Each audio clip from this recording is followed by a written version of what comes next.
What's up, team? It's Rob Mack from M3 Beats. Today, me and my girls took Spectre out to the first car meetup of 2019, hosted by Modded Detroit and Great Lakes Car Meets. Rob Mack.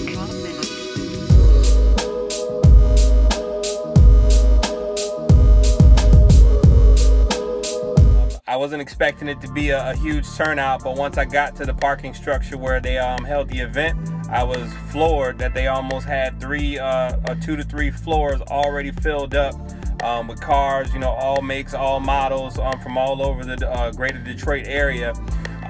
It was just, you know, it was crazy. I did get some walk around footage, so I'm just gonna, you know, show you that, give you an idea of what these guys are all about. So if you're in the area and you catch a wind of one of their meetups happening, make sure you get on board and come out and support. It was a really good experience. Some of the same guys I met from meetups in 2018 popped up, so you know, got to shake hands and, you know, kind of come out of hibernation and you know, interact with some other car enthusiasts. Go ahead and check out the video. I did a quick walkthrough of a couple of floors, and then me and my daughters had some shenanigans on the way out. Make sure to subscribe to the channel and like the video so you can keep getting notifications when I drop new content. I'm dropping